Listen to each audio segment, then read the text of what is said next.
Before we get started, let me just say that it's imperative that you watch or listen to the entire show because we're going to delve into multiple topics of conversation that is pertinent to us. We must have color vision.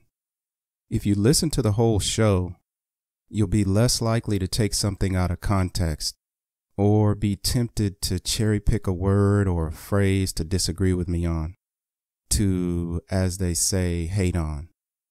Just to be clear, when we talk about the issues affecting African Americans and people of color, we're not doing it to exclude others. We're doing it to focus on our issues. Because too often, African Americans and people of color are the ones who are adversely affected by particular issues. You would think that this would go without saying, but I'd better just put it out there. Hey, just saying.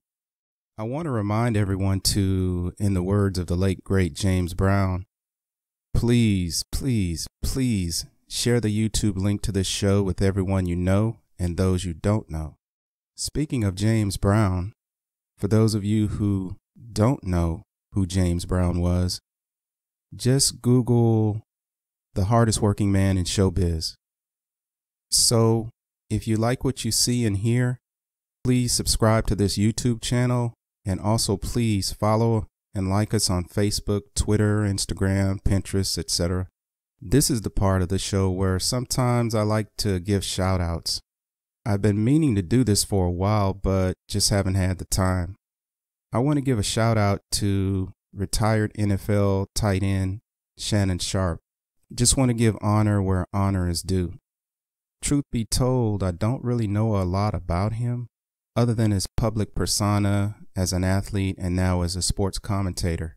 Not trying to put him up on a pedestal, but I like the fact that he has pretty consistently had color vision whenever any false narrative about athletes of color needs to be challenged.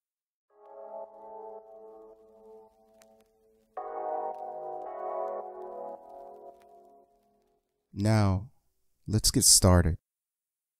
I like to start each show by trying, and I stress the word trying, to take the pulse of our nation. And by our nation, I mean that many believe that America is not one distinct individual nation, the infamous mythical melting pot, but that America contains nations within a nation based upon race, ethnicity, religion, gender, orientation, and socioeconomics, all within or underneath a large umbrella called the U.S. From time to time, whether it's this week or this month or this quarter or even this year, are we as a people progressing? Are we somewhat stagnant, or are we regressing? What is our vision? We need color vision. I want to talk about sociology, social constructs, anthropology, or social studies. And today's lesson, or better yet, today's journey, is about that incident that happened a while ago with NFL Hall of Famer Ray Lewis, who, by the way, is arguably one of the greatest to ever have played his position, in my opinion. Maybe, probably top 10, top 20. Anyway, the reason I'm bringing it up after the fact, it's just that I happened to see him on TV the other day, and because of some of his recent comments about Colin Kaepernick and the whole anthem protest issue, I just have this tainted view of him now. Hey, I'm just saying. Anyway, it was a while ago, but he made a statement suggesting that, emphasis on suggesting, the reason that Colin Kaepernick did not become a Baltimore Raven is because of a statement that Kaepernick's girlfriend made on Twitter, Come on, man. Are you kidding me? His girl said something on Twitter, so you won't sign him? Wow. Anyway, some people, including the Ravens organization, viewed the tweet as racially insensitive. I won't read what was posted on Twitter. You can Google it. Funny thing is that Ray Lewis ended up backtracking a bit and actually kneeling himself not long after that incident as a show of unity with his former team, the Baltimore Ravens. Hey, look, I'm not some former athlete sitting in front of a mic as part of my plan B for life after getting cut from or retiring from pro sports. I'm not trying to slight former athletes who choose broadcasting after they retire. I'm not judging. These are simply lessons to be learned, teaching moments. I will not slam my brothers or sisters. They, yes, they want us divided. Hey, look, take for example Diddy or Sean Diddy Combs or Brother Love. Anyway, during an interview back in 2016, he suggested that, emphasis on suggested, that African Americans should hold their votes, which many, myself included, took to mean that he was suggesting that maybe black people shouldn't vote. And during that same interview, he admitted that he considered number 45 a friend. So some suggested that he was somehow, in a sense, endorsing number 45. Hey, look, I'm not a singer, musician, rapper, actor, mogul, or just another entertainer trying to enlarge my brand. Again, I will not slam my brothers or sisters. They want us divided. I'm not someone who's trying to hold on to fame and fortune. Likewise, neither am I some nobody trying to get discovered, trying to get paid, searching for that ever-elusive big break. I take what I do seriously. I see this show as an opportunity to help make this world a better place by changing the way we think about the world and the way we view the world. It's called Color Vision. It's our vision, our viz. Unlike others, I'm not just someone who got hired to do a job. Neither am I someone who was hired to play a certain role, which might mean that because I'm getting paid now, all of a sudden, I'm having to convince myself or motivate myself to believe what I'm saying. Nope, that's not me. No one wrote my lines. I articulate and write what I say. I created this, and I don't say that to brag or self-promote.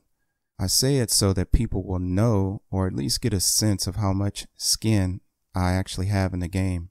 This ain't just a paycheck for me. Speaking of paychecks, this channel needs viewers and lots of them, subscribers and lots of them, in order for us to even think about getting paid for this.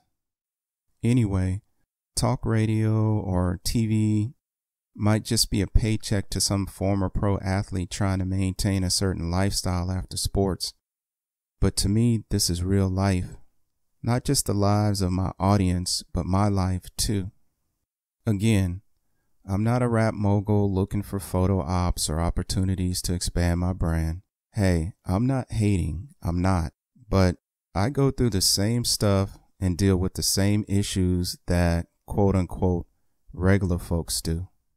The moral to the story is the things people say, even when it's our brothers and sisters, it comes from inside them.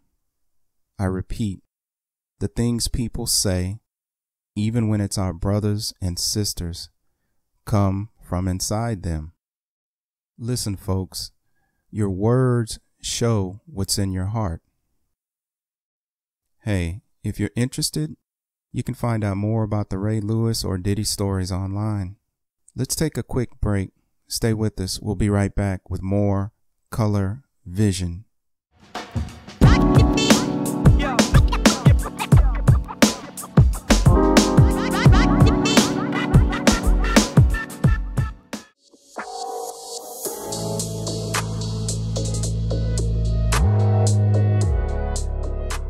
move on to economics, or the segment of the show that I like to call Follow the Money or Show Me the Money.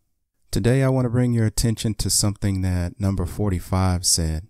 Sheesh, this guy obviously does not have color vision. You think? I mean, he doesn't even have monochrome or opaque vision. But call this a delayed reaction? But I heard number 45 say something to the effect of, and of course I'm paraphrasing, but the way he wants to deal with race relations, the way he thinks he can appease African Americans and people of color for race issues in America, is by creating jobs. As if the only problem African Americans and people of color have in this country is a lack of jobs. But hey, I can read some of your minds. I know what at least some of you are thinking.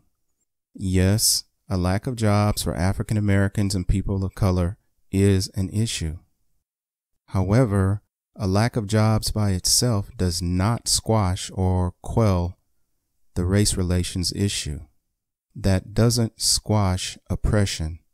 That doesn't squash systemic racism. That doesn't squash the microaggression that African Americans and people of color face who work in corporate America. But maybe we need to spread just a little of the quote-unquote blame amongst ourselves. I think that some African American entrepreneurs and entrepreneurs of color think that the best way for them to help our people is to provide a few jobs here and a few jobs there. I mean, even people like Magic Johnson, who is a tremendous business leader. I mean, he creates these companies or organizations that are really doing so much for our people. I really love the work he's doing. He launched and is either owner or majority owner of the Aspire television network. Tremendous. However, there are those who argue that too many African American owned media companies are simply non-stop entertainment venues with very little news, very little teaching, very little education, very little of the kinds of programming that will help us as a people to progress. Yes, I get it. Yes, companies like this make sure that there are African Americans and people of color working as directors, producers, and as the primary talent being used. I get it, which is perfectly fine to a certain point.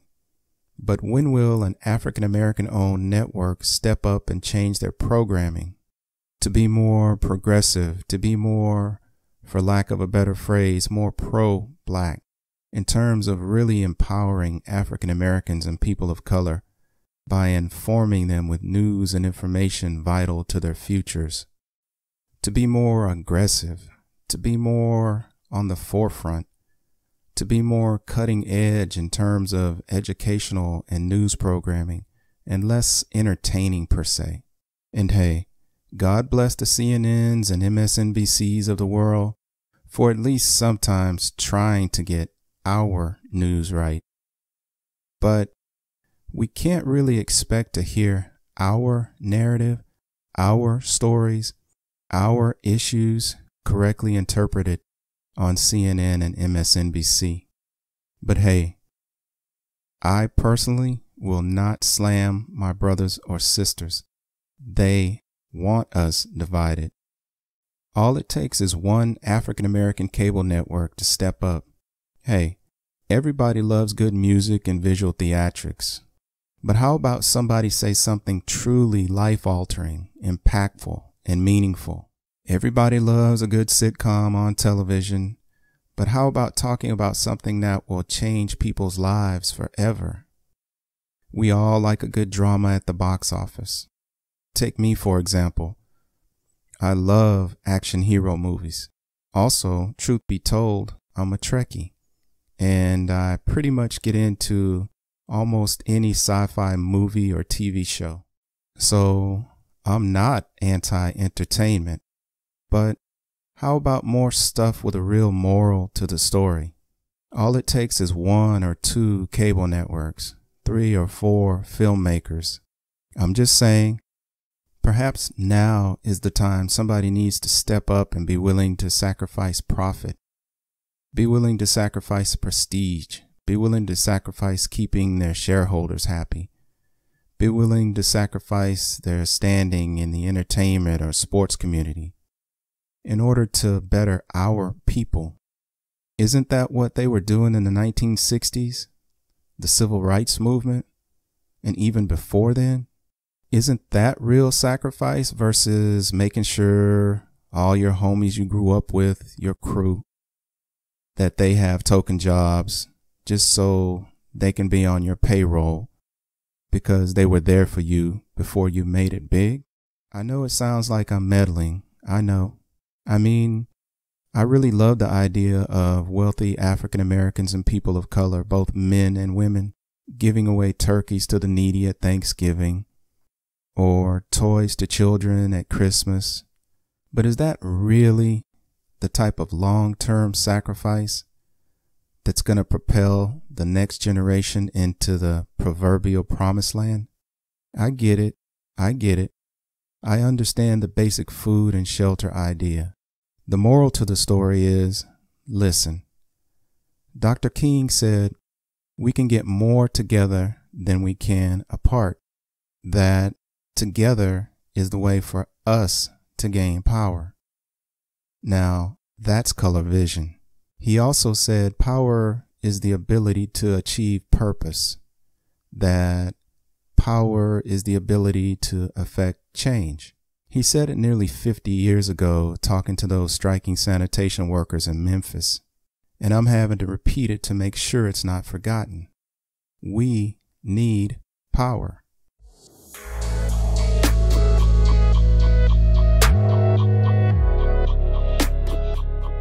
Mama, guess what that crazy man just said? It's time for a little political discourse. And that crazy man that I'm playfully, lightheartedly referring to is POTUS, number 45. Well, DACA is still in limbo, as it were, after number 45 yanked President Obama's executive order. Yep, number 45 pushed it off on Congress. As you know, DACA is, or at least it was, the immigration policy founded by President Obama. It says that minors who were brought to the U.S. by their parents, they get a renewable 2-year deferment from being deported. Hey, I think that immigrants of all races, ethnicities, nationalities should be concerned about DACA. But if we stop and think about it, this may very well be a proverbial watershed moment, not only for Latinos, but maybe even for those who self-identify as white, those who may be empathetic to our plight, all those who we African Americans have been trying to warn for decades about how racially divided the country still is. Even for the 8 years that we had a black president, now it seems as though everyone is a believer. It's called color vision, people, seeing the world through our eyes with color vision. However, in many regards, the damage is done. It may take several election cycles, if it happens at all, to undo the damage done by putting this guy in office. Sheesh.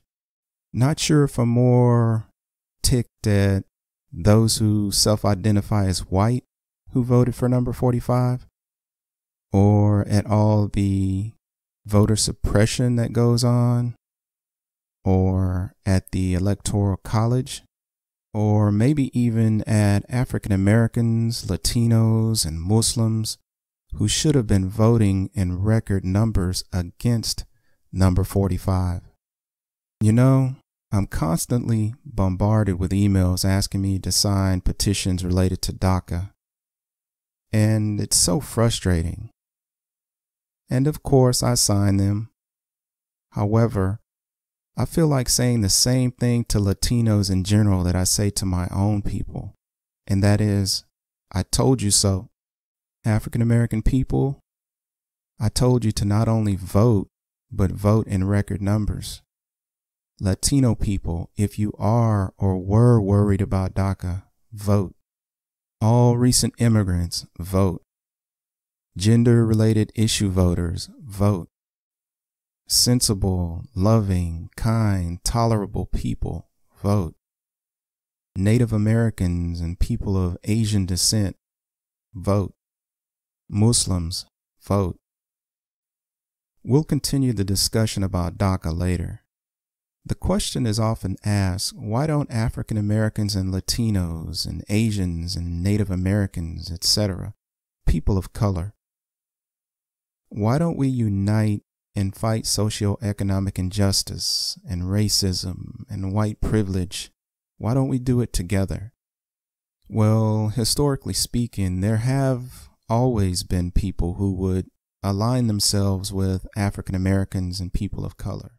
Potential allies, even so-called ultra-conservative types, even so-called evangelicals who self-identify as white. People who would align themselves with our cause. However, they're afraid of this thing they call a slippery slope. When it comes to the notion of civil rights, when it comes to the rights of immigrants, when it comes to gender rights, etc., they fear that what may start out as simple, common sense rights might be taken for granted or get out of hand. Their fear is that, for example, if you allow same genders to marry, then you'll see ridiculous things like much older adults wanting to marry underage children, or people wanting to marry animals, or weirdos wanting to marry their goldfish or their cars, etc. They basically fear the unknown, but their fear is based upon a misunderstanding of the timeline of socio-political change in this country. They forget that black and brown struggle takes a long time to come to fruition in this country. If you look at history, the rights that African American people fought for and are still fighting for has taken centuries to come to pass. And it may take millennia for us to progress further, or simply to fight to retain the rights that we've already won. From the time that the initial first enslaved African people arrived in Jamestown to the time of the Emancipation Proclamation was centuries. The irony is that if this were a movement by those who self-identify as white, if this were people who self-identify as white, wanting, demanding, asserting their rights, then this could very well happen quicker. So maybe those who would be our allies would have something to fear if, and I say if, this was primarily a movement by those who self-identify as white, but it's not. And historically, like I said, movements of color in this country take a long time. So those who self-identify as white really have nothing to fear, at least not in the near future. The moral to the story is every American, regardless of race, regardless of ethnicity, but especially people of color, have to look into the mirror and ask ourselves the simple question, am I my brother's keeper? Am I my sister's keeper? Ladies and gentlemen, boys and girls, let me help you with the answer to that question. The answer is yes, yes, yes, I am my brother's, my sister's keeper. We need to do another break. Hold on, we'll be right back.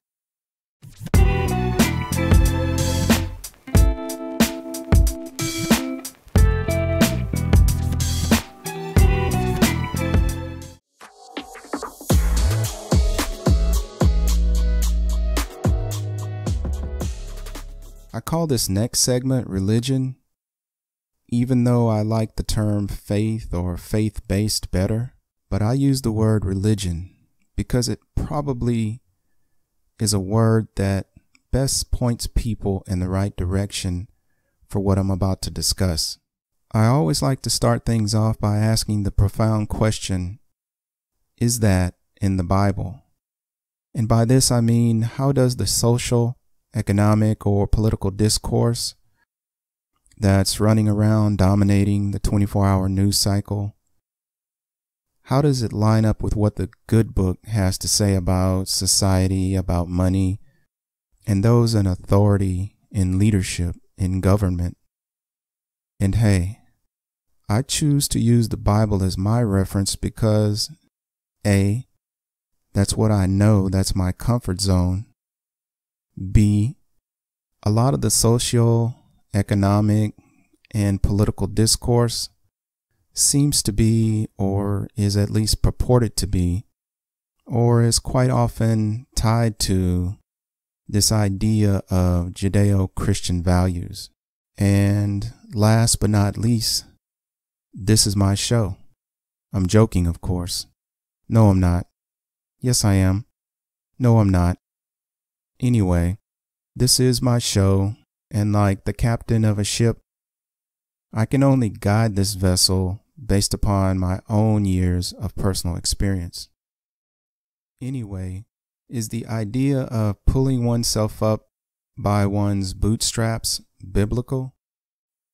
Hey, I love hearing success stories no matter who they come from, but I'm actually getting just a little perturbed at hearing yet another story of how a man who self-identifies as white pulled himself up by his own bootstraps. Some would argue that as long as white privilege and systemic racial inequality exist, those who self-identify as white should tone down the self-made man rhetoric. In this country, we often put too much stock in the capitalist idea or theory of pulling oneself up by one's bootstrap. We know it all too well, the image of the mythical self-made man or woman, especially the idea of investing in your own business. Let's get real. Everyone cannot be an entrepreneur. Everyone can not. Way too often people misread or misinterpret scripture because they're viewing scripture through Western eyes. A lot of this bootstrap stuff is taken from the so-called Protestant work ethic and other erroneous ideas, teachings, and misinterpretations about the concept of self-sufficiency or relying on oneself. It's being promoted as a virtue instead of a vice. I just want to throw out something from the Torah or the Tanakh, the Old Testament. Just for example, let's look at, say, Deuteronomy, where it says, God gives you the ability to produce wealth. Stress or focus on the word God, not on you and your abilities. I think that a slightly better translation says that God gives you the strength to make a living. And hey, Mr. Self-Made Man or woman, don't get it twisted. Just because a person is like a gazillionaire doesn't mean that their so-called success is somehow ordained by the Creator. Do the bootstrappers really believe that everyone with intestinal fortitude and a strong work ethic will automatically become a millionaire? Well, if the Creator is in control of everything, and I, for one, am a believer, then shouldn't people be careful that they differentiate between a person's right to be successful and a person's destiny or their predestined lot in life? Now, let's be clear. We do not want to, in any shape, form, or fashion, encourage people to have a defeatist mentality. This is most definitely the land of opportunity, no doubt. But at the same time, we cannot all be Superman. I mean, think about it. The richest 1% in the United States have more wealth than the bottom 90%. So, this bootstrap myth, also known as rugged individualism ethos, or the Horatio Alger myth, is based upon certain fallacies, like the assumption that individuals are judged solely based on individual merit, and the fallacy that each and every individual has fair opportunities. Then there's the notion that when it's all said and done, individual merit always wins, regardless of race, ethnicity, gender, class, education level, etc. Those who love the bootstrap myth, they often forget about certain institutions that have historically favored them, meaning those who self-identify as white, like labor and housing markets, civil and criminal courts, law enforcement, the so-called free press. Then what about free land or cheap land? What about something called the manifest destiny? Then there's, of course, the media, TV, radio, print news. Oh, and don't forget banking institutions. Definitely can't forget quote-unquote cheap black and brown labor. But hey, let's not forget the icing on the cake, the 300 years of slave labor. Sheesh. Correct me if I'm wrong about this, please do. I hope that I'm presenting this as an open-ended question, because I'm definitely not an authority on the issue, and my faith is one of the only areas where I can actually wholeheartedly welcome rebuke, because I do take it seriously, very seriously. Now, when it comes to socioeconomic and political discourse, I admit that I can definitely be resistant to people challenging my views, but not when it comes to faith issues. Hey, when it comes to socioeconomic talk, I'm kind of like John Heinrich Clark in those instances. I only debate my equals. All others I teach. But not when it comes to faith. The moral to the story is, look, there is no such thing as a self-made man. I repeat, there is no such thing as a self-made man. I read something by this guy in the UK named Stephen Neal. I don't know that much about the guy, but I think he's right on point about the notion of self-made man or self-made woman being a myth. Neal says that each person is made up of thousands of other people, that everyone who's ever done a kind deed for us, spoken one word of encouragement, that those individuals have helped make up our character, our thoughts, and our success as well. Sometimes vision is not looking into the future, but being able to look back and see things with greater clarity, greater vision.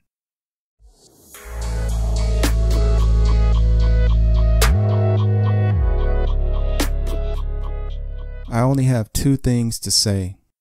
One is, go Cowboys. Two is that it's actually kind of a shame that I feel personally inclined to not watch any NFL games this season, even my beloved Cowboys. I mean, I'm not only supporting Colin Kaepernick, but the First Amendment rights of all Americans, including professional athletes. Mostly, I'm tired of all the social injustices that seem to target people of color. That's what the protest is mainly about in the first place. I've been so busy lately that I didn't think I was going to have a chance to talk about a monologue that I heard by a Fox Sports radio host on SiriusXM. In my opinion, this guy has no understanding whatsoever of color vision. Yes, of course, he self-identifies as white, but still, while I respect the First Amendment rights of all Americans, I'm getting just a little tired of hearing those who self-identify as white on both radio and television talking about race-related topics, especially as it relates to African Americans. If a man who self-identifies as white is going to speak publicly on advertiser and paid subscription supported radio or television about race-related topics, especially as it relates to black people, then hey, he should either have a minimum of 2 African American guests on the show with the goal of creating real dialogue, or else he should just play the role of, like, say, an impartial umpire. Someone who merely guides the topic of conversation between guests or callers. Maybe he should use something like the Socratic questioning method to engage his audience. Anyway, in a very weak attempt to try and knock an article that was written, this Fox Sports radio host made numerous false equivalencies. I mean, get this. He tried to make a comparison between so-called black on black crime and police on black crime. He incorrectly quoted FBI crime stats. He was basically trying to paint African American people in a stereotypical light. He marginalized the callers to his show who empathize with people of color, challenging many of them, in my opinion, based upon whether he thought they might be black or Latino. He even insulted and belittled some of them in a display of what I interpreted as white privilege. Hey, very little of his conversation had to do with sports talk radio or even the article that he was trying to critique. Most of his ideas sounded to me like socio-political discourse about how African Americans and people of color should do what successful people who self-identify as white do. It was just more of the mythical pull yourself up by your bootstraps. He had the nerve to say that black people should do a better job of policing their own communities with regards to black on black crime instead of always playing the race card when it comes to police brutality.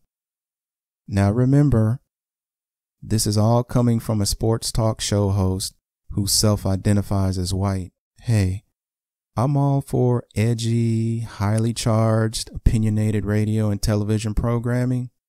However, due to this nation's history as it relates to race relations, I strongly believe that those who self-identify as white, who represent the statistical majority in this country, that they should tread very, very lightly when it comes to making public statements that are race-related, especially as it relates to black people, and especially on advertiser and paid subscriber radio or television. Hey, I don't want him fired. I don't want him demoted in any way. I just want him to publicly admit that he, like so many others, is in over his head when it comes to race-related topics, especially as it relates to African Americans and people of color. And in the future, like I said, he may want to consider following my advice. He should either have a minimum of 2 black guests on the show, or else he should just try to play the role of an umpire, not taking sides. Then, of course, if he's half as smart as he pretends to be, he should use a Socratic questioning method. Simple. Pick one. Whenever those who self-identify as white start referring to the old pull yourself up by your bootstraps thing, too often they forget that they're assuming that we, and by we, I mean both African Americans and those who self-identify as white, that we're all operating on a level playing field. We are not operating on a level playing field. And for every success story that they tout, which, by the way, is usually about someone who self-identifies as white, but they leave out the part where, not always, but too often, the guy got successful by cutting corners to get ahead. How he was operating not necessarily in illegal areas, but in quasi-unethical areas. How he, for lack of a better phrase, quote unquote, stabbed people in the back as he climbed over them on his way to the top. Too often these things are left out of these examples. Hey, some would argue that number 45 gained his wealth in shady ways. I'm just saying.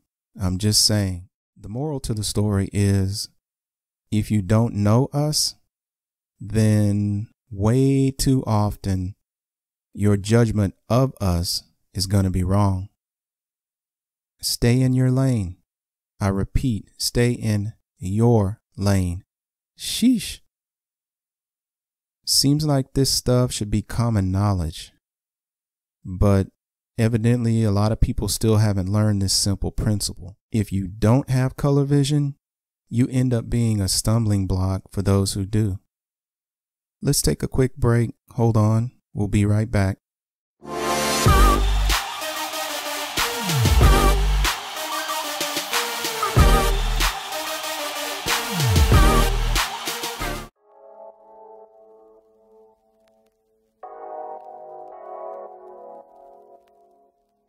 Most of this show's work has been done, but before I do my proverbial mic drop, let's talk about entertainment. I see that the Afropunk crowd is having one big event after another this year. The fall versions of Afropunk 2017 were recently held in Atlanta, then they went to London, then Paris, and now they're headed to, wow, South Africa. If you don't already know, the Afropunk Festival is an annual arts fest. It celebrates and unifies us, people of color, through music, film, skate, art, etc. But what I love about the images that I've seen from past festivals is the fashion. Wow. Talk about diversity. Talk about cultural consciousness. Talk about a plethora of fashion sensations. I love it. I love it. And hey, if you're into bull riding, calf roping, steer wrestling, bronc busting, I'd like to know if you were able to attend the Cowboys of Color rodeo that recently took place in Mesquite, Texas, just east of Dallas. While I haven't had the honor and privilege of attending an Afropunk fest, I have been to a Cowboys of Color rodeo. The media always tries to paint people of color as relegated to urban environments. So it made me proud to see brothers and sisters out there doing their thing in a rodeo. As most of you know, I won't or I don't always get into some of the particulars, the nuances, the specific details of the 24-hour news cycle. I prefer to take a macro view of topics, the big picture view of topics, of this thing, this conglomerate we call life. This is why I really appreciate those talk shows, those journalists out there that share our vision, color vision, those who spend their lives operating in the details, digging out the details for us, because those details are very important.